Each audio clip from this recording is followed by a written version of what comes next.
Hello साथियों, नमस्कार। स्वागत है आपका टीचिंग क्लासेस पे। यहाँ पे हम लोग बीटीसी सेकंड सेमेस्टर की तैयारी कर रहे हैं और आप लोग तैयारी अच्छी कर रहे होंगे लगातार, क्योंकि एग्ज़ाम बहुत जल्द होने वाला है। आई होप कि ये सेकेंड वीक में जनवरी के पेपर हो जाएगा। और इन्हीं क्रम में हम आज मैथ्स पढ़ेंगे। मैथ्स का प्रीवियस ईयर राजन सीरीज का है। ये राजन सीरीज का प्रीवियस ईयर है, जिसमें हम लोग MCQ क्वेश्चन आज सॉल्व करेंगे। इसके बाद अति लघु उत्तरीय, फिर लघु उत्तरीय क्वेश्चन सॉल्व करेंगे। अगर आप लोग नए हैं तो चैनल को सब्सक्राइब कर लें, लाइक करें और शेयर करें अपने दोस्तों में। इसके PDF के लिए आप हमारे टेलीग्राम चैनल से भी ज़रूर जुड़ें। टेलीग्राम चैनल का लिंक हम डिस्क्रिप्शन में पिन कर देंगे। आइए शुरू करते हैं अपना पहला सवाल क्या है कि ऋण पूर्णांक संख्या है। देखिए, पूर्णांक वो संख्या होती है जो एक पूर्ण संख्या होती है। क्या होती है? जैसे 1 है, 2 है, 3 है, ये सब क्या है? एक पूर्णांक है। पूछा क्या है? ऋण पूर्णांक। ऋण मतलब माइनस लगा होना चाहिए, ठीक है। ये एक पूर्णांक नहीं, ये परमीय संख्या है। जीरो को इस ओन होती है और √7 का मान नहीं निकल सकता है सही से। चलिए दूसरे क्वेश्चन पे चलते हैं। दूसरा क्वेश्चन हमारा है कि 9, 12, 18 का लघुत्तम समापवर्तक बताइए, ठीक है। लघुत्तम समापवर्तक मतलब LCM, ठीक है। हमें 9, 12 और 18 का लघुत्तम समापवर्तक निकालना है। हम सबसे पहले 2 से काटेंगे तो ये 9 रह जाएगा, ये 6 हो जाएगा और ये फिर 9 हो जाएगा। फिर हम 2 से काटेंगे, ये 9, ये 3 और ये 9। फिर हम 3 से काटेंगे, 3, 1, 3। फिर 3, 1, 1 और 1। एलसीएम क्या हो जाएगा? 2 गुणे 3 गुणे 3, 2 दूनी 4 और 3 12 3 36। कितना आया लासा? 36, ठीक है। लासा कितना आया? 36, मतलब ऑप्शन नंबर बी सही है। चलिए अगले क्वेश्चन पे चलते हैं। निम्नलिखित में से कौन सा परमीय संख्या नहीं है? तो ये एक फैक्ट है कि पाई परमीय संख्या नहीं होता है, ठीक है। ये एक फैक्ट है, याद रखिएगा। पाई परमीय संख्या नहीं होता है, कभी भी पाई परमीय संख्या नहीं होता। पाई का मान क्या होता है? या तो फिर 180 होता है या फिर 22/7 भी हम लोग रखते हैं। अगला क्वेश्चन देखते हैं। अगला क्वेश्चन हमारा है कि 9.5 का स्क्वायर क्या होगा? कुछ नहीं करना, हमें सिंपल फॉर्म में मल्टीप्लाई करना है। 9.5 और 9.5, इसको गुणा कर लेंगे। 5 25 हासिल 2, 5 9 45 और 2 47, 9 5 45 और 9 9 81 और 4 85, ठीक है। 5 12 और 7 5 4 9 1 10 और 8 1 9। एक अंक और 2 अंक के बाद दशमलव लग जाएगा। कितना? 90.25, ठीक है। तीसरे क्वेश्चन पे चलते हैं। अगला क्वेश्चन मतलब 5 नंबर क्वेश्चन है हमारा। 40 और 50 के मध्यबिंद। मध्यबिंद का मतलब होता है औसत। क्या होता है? औसत। औसत बराबर क्या होता है? या मध्यबिंद बोलें या औसत बोलें या कुछ भी बोलें, ठीक है। इसका मतलब क्या होता है? First number plus second number बटे 2 नंबर। कितने नंबर हैं? 1 और 2 बटे 2। 50 40 90 बटे 2 यानी 45, ठीक है। कितना आया? 45। अगला सवाल हमारा है, निम्न में से अभाज्य संख्या है। अभाज्य संख्या क्या होती हैं? तो अभाज्य संख्याएं वो संख्याएं होती हैं जो या तो 1 से कटती हैं या तो स्वयं से कटती हैं। क्या? या तो 1 से कटती हैं या तो स्वयं से कटती हैं। तो यहाँ पे 8 जो है वो 4 से भी कट रहा है, 2 से भी कट रहा है, 8 से भी कट रहा है, मतलब ये अभाज्य नहीं होगा। यहाँ पे 9 3 से भी कट रहा है, अभाज्य नहीं होगा। यहाँ पे 6 ये 2 से कट रहा है, अभाज्य नहीं होगा। तो 11 2 और 3। 11 1 से कटता है और 11 से कटता है। 2 1 से कटता है और खुद से कटता है। 3 1 से कटता है और खुद से कटता है, मतलब ये अभाज्य संख्या है तीनों। अगला सवाल है, परमीय संख्या -3/4 का योगात्मक एवं गुणात्मक प्रतिलोम क्या होता है? तो योगात्मक प्रतिलोम क्या होता है? हमें ऐसा नंबर चाहिए कि जिसको हम इससे घटाएं मान 0 आ जाए। तो हम -3/4 से +3/4 घटाएंगे तो मान 0 हो जाएगा। मतलब इसमें -3/4 है, इसमें -3/4 है, ये गलत हो गया। इन दोनों हो सकता है, ठीक है। और योगात्मक में क्या होता है? हम कोई साइन नहीं बदलते हैं, हम उसको रिवर्स कर देते हैं, उल्टा कर देते हैं। मतलब 3/4 है तो 4/3 कर देंगे, ठीक है। तो कौन सा ऑप्शन सही हो जाएगा? ऑप्शन नंबर बी सही हो जाएगा। अगला क्वेश्चन हमारा है कि निम्नलिखित में से रेखीय समीकरण में कौन सा नहीं है। देखिए रेखीय समीकरण कौन सा नहीं है ये पूछा है। रेखीय समीकरण वो समीकरण होते हैं, जैसे ये जो पावर है, ठीक है, पावर क्या होता है, ये द्विघात समीकरण में आ जाता है। किसमें? द्विघात समीकरण में आ जाता है, ठीक है, ये द्विघात समीकरण में आ जाता है। बाकी सारे एक रेखीय समीकरण है, ठीक है, लेकिन ये द्विघात समीकरण है। क्या है? द्विघात समीकरण। अभी आगे आपसे पूछेगा भी कि ये क्या है, ये द्विघात समीकरण है, ठीक है। आगे चलते हैं। अगला क्वेश्चन है -16 का योगात्मक प्रतिलोम क्या होगा। तो -16 का योगात्मक प्रतिलोम +16 होगा। क्या होगा? +16 होगा। ऑप्शन में नहीं है तो ऑप्शन में कोई नहीं होगा, ठीक है। अगला क्वेश्चन है जब दो अनुपात समान हो तो उनके ऐसे संबंध को क्या कहा जाता है। जब दो अनुपात समान होते हैं तो उनको क्या कहा जाता है? समानुपाती कहा जाता है। जैसे ए अनुपात बी समानुपात सी अनुपात डी, तो ये क्या होते हैं? ए बटा बी बराबर सी बटे डी, ये होता है। तो ये क्या होता है? समानुपात होता है, ठीक है। जैसे ये साइन लगा है तो ये क्या है? समानुपात है। क्या है? समानुपात है। आगे चलते हैं। समानुपाती पद 20:30 समानुपात 60:90 में 20 क्या है? बाह्य और 60 मध्य पद है। क्या? 20 बाह्य और 60 मध्य पद है, ऐसा कुछ नहीं है। तीसरा 30 और 60, क्या 30 और 90 बाह्य पद हैं? नहीं। 20 और 30 बाह्य पद हैं? नहीं। 30 और 60 दोनों क्या हैं? मध्य पद हैं, दोनों मध्य में हैं। तो क्या हो गया? ये 30 और 60 मध्य पद हो गया, ठीक है। अगला क्वेश्चन क्या है? अगला क्वेश्चन हमारा है कि 25, 75, 500 और 1000 में समानुपात में नहीं है, क्योंकि क्या है? ये समानुपात में नहीं है क्योंकि जो इसका बाहरी पदों का गुणनफल और मध्य पदों के गुणनफल का बराबर नहीं है। कैसे? 1000 को हम लोग 25 से मल्टीप्लाई करेंगे तो क्या हो जाएगा? ये 25,000 हो जाएगा, ठीक है। और हम जो आंता पदों का करेंगे यानी 500 को 75 से करेंगे तो कितना आएगा?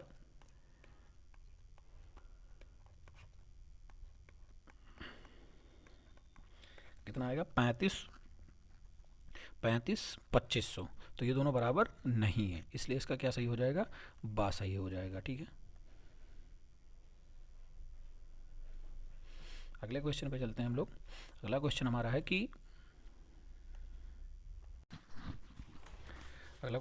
है कि निम्न में से कौन सा परमीय संख्या नहीं है। अभी हमने आपको ऊपर बताया था कि पाई परमीय संख्या नहीं होती है। पाई का मान क्या होता है? या तो 180 लिखते हैं या 22/7 लिखते हैं, ठीक है। ये क्या होता है? ये पाई का मान होता है। अगला क्वेश्चन हमारा है कि धन पूर्णांक 3a+5 के ठीक बाद धन पूर्णांक क्या होगा। 3a+5 के बाद धन पूर्णांक मतलब एक और ऐड कर देंगे तो क्या हो जाएगा? 3a+6 हो जाएगा, ठीक है। 3a+6 हो जाएगा। अगला क्वेश्चन हमारा है कि निम्नलिखित में से योगात्मक तत्समक है। क्या है? योगात्मक तत्समक क्या होता है? 0 होता है। क्या होता है? योगात्मक तत्समक क्या होता है? 0 होता है, क्योंकि हम जब 1 से 2 नंबर के बीच में नंबर बढ़ाते हैं तो क्या होता है? उसमें 0 का डिफरेंस होता है। अगला क्या है? 7/3 का योगात्मक प्रतिलोम। योगात्मक प्रतिलोम को अभी हमने आपसे बताया था क्या माइनस करें कि मान 0 हो जाए। तो इसमें से क्या माइनस करेंगे? तो -7/3 करेंगे तो मान 0 हो जाएगा। अगला क्वेश्चन हमारा है कि x स्क्वायर -1/x+1 का स्क्वायर का मान हमें बताना है, क्या होगा। तो ये क्या लिखा है? ये x² -1 का स्क्वायर भी कर सकते हैं और ये क्या हो सकता है? x+1 का स्क्वायर, मतलब x+1 और x+1 कर सकते हैं इसको, ठीक है।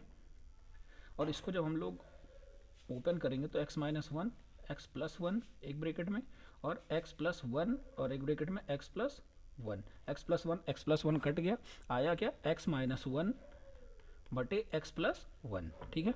x-1/x+1। अगला क्वेश्चन हमारा है कि 6 और 54 का मध्यानुपाती क्या होगा।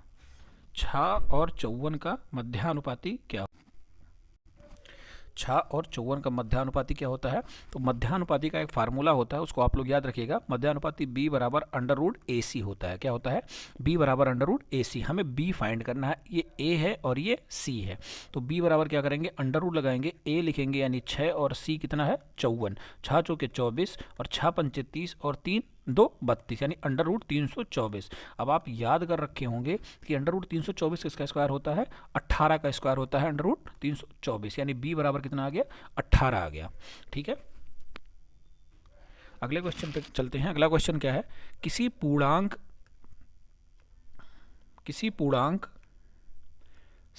में से शून्य घटाने पर हमें क्या प्राप्त होता है? तो किसी पूर्णांक, जैसे कोई पूर्णांक है 8 है, इसमें से शून्य घटाएंगे तो क्या मुझे मिलेगा? हमें 8 ही तो मिलेगा, मतलब वही संख्या हमें प्राप्त होती है।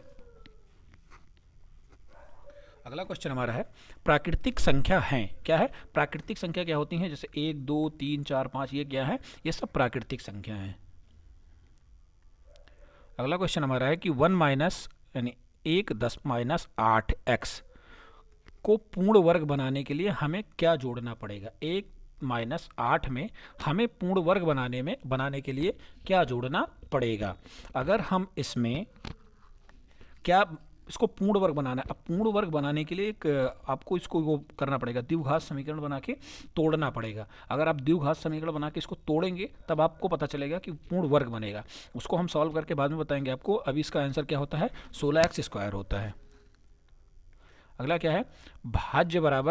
भाज्य का सूत्र क्या होता है? तो भाज्य बराबर होता है भाजक गुणे भागफल प्लस शेषफल। अगर आप कोई सवाल लगा रहे हैं, हमें भाज्य फाइंड करना है, जैसे हमने आपको दिया कि 6 से भाग करिए 27 को, ठीक है, हमने कहा इससे इसको भाग करिए, तो ये क्या हुआ? 6 चौके 24, शेष कितना आया? 3 शेष आया।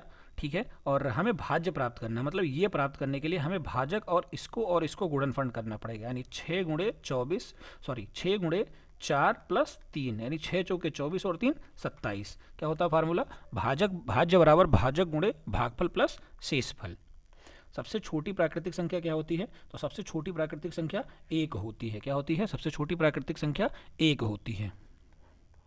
अगला क्वेश्चन क्या है कि 1 का पूर्ववर्ती संख्या क्या होती है? तो 1 के पूर्ववर्ती प्राकृतिक संख्या, मतलब प्राकृतिक संख्या 1 से शुरू होती है, तो 1 का कोई पूर्ववर्ती संख्या नहीं होता है। आपसे 2 का पूर्ववर्ती पूछ लेगा तो क्या हो जाएगा? 1 हो जाएगा। अगला क्वेश्चन है कि एक्स स्क्वायर क्या है? X square minus 4x minus 5। क्या है? X square minus 4x minus 5, इसका गुणनखंड करना है मुझे। तो ये क्या हो जाएगा? अगर हम इसको गुणनखंड करते हैं तो इससे इसको मल्टीप्लाई कर लेते हैं, ठीक है, और इसको ऐसा तोड़ते हैं कि मल्टीप्लाई करने पे ये आए और प्लस करने पे ये आए। तो ये क्या हो गया? 5x स्क्वायर हो गया। अगर हम इसको तोड़ेंगे तो एक्स स्क्वायर, इसको तोड़ेंगे 5x, ठीक है, माइनस x, ठीक है, माइनस 5, ये क्या हो गया? X square minus 5x plus x minus 5। यहाँ पे हम x कॉमन ले लेंगे तो क्या आएगा? x माइनस 5, ठीक है। यहाँ पे भी x कॉमन ले लेंगे तो क्या आएगा? x माइनस x कॉमन ले लेंगे तो क्या आएगा? x minus 5। x माइनस 5 एक ब्रैकेट में x प्लस 5, x माइनस 5 एक ब्रैकेट में x माइनस 5 एक ब्रैकेट में, और यहाँ पे एक कॉमन लेंगे तो x प्लस 1 एक ब्रैकेट में। क्या हो गया? पहला वाला ऑप्शन सही हो गया। अगला क्वेश्चन हमारा है, अगला सवाल है हमारा, क्या है कि अगले सवाल में मुझे बताना है कि किसी त्रिभुज का क्षेत्रफल ज्ञात करने के लिए क्या फार्मूला होता है? किसी त्रिभुज का क्षेत्रफल हमें ज्ञात करना है तो सिंपल सा एक फार्मूला होता है 1/2 बेस इंटू हाइट। क्या होता है? Base into height. अगर हमें नॉर्मल निकालना है तो अगर किसी त्रिभुज का नाम दे दिया तो उसके फार्मूले अलग अलग होते हैं। समबाहु त्रिभुज, विषमबाहु त्रिभुज, समद्विबाहु त्रिभुज, इन सब का अलग अलग फार्मूला होता है, ठीक है। एक हीरोज फार्मूला होता है, वो आपके काम का है नहीं, underwood S S minus 1 S minus B S minus C, ये इसका मतलब नहीं है। अभी हमें खाली 1/2 आधार बटे ऊंचाई याद करना है, ठीक है। अगला क्वेश्चन हमारा है कि 16 और 40 का तृतीयानुपाती होगा। 16 और 40 का तृतीयानुपाती क्या होगा? तो तृतीयानुपाती निकालने के लिए एक फार्मूला होता है। तृतीयानुपाती का फार्मूला होता है बी स्क्वायर बराबर ए सी। क्या होता है? बी स्क्वायर बराबर ए सी, या फिर हम बी बराबर अंडर रूट ए सी भी कर सकते हैं। क्या? बी बराबर अंडर रूट ए सी। सी क्या होता है? जहाँ पे सी हमारा तृतीय तृतीय अनुपात होता है, ठीक है, तृतीय अनुपाती होता है, ठीक है। तो ए बी, ए कितना है यानी बी कितना है 40, 40 बराबर क्या है अंडर रूट, इधर मत करिए, एसी मत करिए, इसको इसी फार्मूले पे निकालिए, ज़्यादा अच्छा रहेगा, इसमें आप फंस जाएंगे। बी स्क्वायर बराबर एसी ही कर लीजिए, बी स्क्वायर बराबर एसी यानी 40 का स्क्वायर बराबर ए गुणे यानी 16 गुणे सी, ठीक है। अगर हम 40 का स्क्वायर करें तो 40 गुणे 40 बराबर 16 सी, सी बराबर क्या हो जाएगा 40 गुणे 40 बटा 16, 4 से काटेंगे 4 चौके 16 और दोहम्मा 40, फिर 4 से काटेंगे 4 चौके 16 और दोहम्मा 40 यानी सी बराबर 100, क्या क्या 10 गुणे 10 बराबर 100। समझ में आया क्या होता है। अगला question, x square plus 2y plus 3 कैसा व्यंजक है। तो x square plus 2y plus 3 क्या है, एक विजातीय व्यंजक है। क्यों विजातीय व्यंजक है, क्योंकि ये x है ये y है, इसलिए ये विजातीय व्यंजक है। सजातीय मतलब एक ही जाति के होना चाहिए, वहाँ पे x हो या y हो, जो भी हो एक ही जाति का हो, ठीक है। तो ये क्या है, एक विजातीय व्यंजक है। अगला क्वेश्चन हमारा है कि 9y square plus 4y plus 8 एक कैसा व्यंजक है। 9y square plus 4y plus 8 ये क्या है, एक सजातीय व्यंजक, क्योंकि यहाँ भी y यहाँ भी y क्या है, दोनों y है, तो क्या हो गया, ये सजातीय व्यंजक है, ठीक है। अगला क्वेश्चन है, समीकरण में पक्ष होते हैं, तो समीकरण में कितने पक्ष होते हैं, समीकरण में 2 पक्ष होते हैं। जैसे हमने आपको बताया x square plus y square बराबर 3, तो एक पक्षीय हो गया, एक पक्षीय हो गया, ठीक है। कितने पक्ष होते हैं, 2 पक्ष होते हैं। अगला क्वेश्चन हमारा है कि 3x स्क्वायर क्या है, 3x square plus 5x minus 2 कैसा समीकरण है। तो ये क्या है, पावर इसकी मैक्सिमम कितनी है 2 है, तो ये द्विघात समीकरण है। क्या है, पावर 2 है द्विघात, पावर 3 होती त्रिघात, पावर 1 होती तो रेखीय समीकरण बोलेंगे उसको, ठीक है। अगला क्वेश्चन हमारा है कि एक्स स्क्वायर x प्लस 1 की पावर 3 बराबर 0 एक कैसा व्यंजक है। तो ये कितनी पावर इसकी मैक्सिमम है 3 है, तो ये त्रिघात समीकरण है, ठीक है। क्या है, ये त्रिघात समीकरण है। 24 और 36 का मासापा बताइए, क्या 24 और 36 का मासापा। देखिए एलसीएम मैंने आपको बताया, HCF क्या होता है, हाईएस्ट कॉमन फैक्टर। क्या होता है, हाईएस्ट कॉमन फैक्टर, एक ऐसा नंबर सबसे बड़ा जो दोनों को काट दे। क्या, एक ऐसा सबसे बड़ा नंबर जो दोनों को काट दे, उसके बाद कोई बड़ा नंबर ना हो जो दोनों को काट सके, उसको क्या बोलते हैं, HCF बोलते हैं, हाईएस्ट कॉमन फैक्टर, ठीक है। तो हम अगर 24 और 36 का HCF निकालेंगे, एक भाग विधि द्वारा HCF होता है, 24 से कम 24 बचा कितना 12, 12 से 24 को काटेंगे तो कट जाएगा ये, इसका HCF कितना हो गया 12 हो गया। 12 एक हाईएस्ट नंबर है जो 24 को भी काट रहा है और 36 को भी काट रहा है, ठीक है। तो इसका HCF क्या हो जाता है 12। इसको एक गुणनखंड विधि से भी निकालते हैं, 60 सा फार्मूला है, देख लीजिए, खैर छोड़िए उससे कोई मतलब नहीं है, भाग विधि से निकालिए, ज़्यादा अच्छा है आपके लिए। अगला क्वेश्चन हमारा है कि x की पावर 3 क्या है, x की power 3 plus 1 x square minus 1 का मासापा। देखिए मासापा हमने आपको बताया हाईएस्ट कॉमन फैक्टर, ठीक है, हाईएस्ट कॉमन फैक्टर। अगर हम इसको तोड़ेंगे तो ये, अगर हम इसको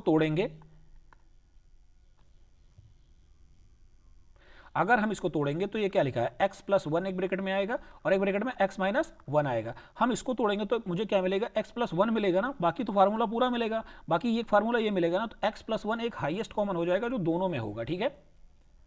अगला क्वेश्चन हमारा है कि 3x स्क्वायर 5y का लघुत्तम मतलब छोटा सा छोटा, सबसे शार्ट, तो पावर सबसे शार्ट कितनी है, एक्स स्क्वायर की है, ठीक है, 12x स्क्वायर वाई स्क्वायर, यह क्या हो जाएगा, इसका लघुत्तम समापवर्तक हो जाएगा। 3 और 4 का लघुत्तम समापवर्तक 12 होता है, ठीक है, समझ आया आपको। अगला क्या है, इसका लासापा हमें बताना है, तो इसका लासापा क्या होता है, ये y की पावर 3 और x की पावर 3 मैक्सिमम, मतलब बाकी सारे इसके अंदर हो जाएंगे, ठीक है। ऐसे इसमें देख लेंगे। मासापा हमें बताना है, तो मासापा मतलब जो सबसे वो होगा, एक ऐसा नंबर होगा, इससे बड़ा कोई नंबर नहीं होगा जो दोनों में डिवाइड कर सकेगा। एक्स स्क्वायर है कहीं है, इसमें भी आ जाएगा, इसमें भी आ जाएगा, इसमें भी आ जाएगा। अगर हम x की पावर 3 ले लेंगे तो इसमें नहीं मिलेगा, तो ये क्या हो जाएगा एक्स स्क्वायर वाई स्क्वायर, ठीक है। इस वीडियो में इतना ही, अगली वीडियो में हम इसी सीक्वेंस में इसको कंप्लीट करेंगे। तो आप लोग नए हैं, चैनल को सब्सक्राइब करें, पीडीएफ के लिए टेलीग्राम जरूर ज्वाइन करें, टेलीग्राम का लिंक हम डिस्क्रिप्शन में पिन कर दे रहे हैं। मिलते हैं आपसे अगली वीडियो में, तब तक के लिए आप अपना ध्यान रखिए, और तैयारी करते रहिए, एग्ज़ाम के समय बचा नहीं है, 1 महीना मान के चलिए, 1 महीना मैक्सिमम है और 1 महीने में 8 पेपर आपको तैयार करने हैं, सॉरी 7 पेपर तैयार करने हैं इस बार। उसमें मैथ्स मोस्ट इम्पॉर्टेंट है, बहुत बच्चों की मैथ में बैक लगती है, मैथ को हल्के मत लीजिए, थोड़ा सीरियस ले लीजिए और पढ़ लीजिए 1 महीना मेरे साथ, 100% गारंटी लेता हूँ कि बैक नहीं लगेगी। मिलते हैं अगले वीडियो में, तब तक के लिए धन्यवाद, जय हिंद।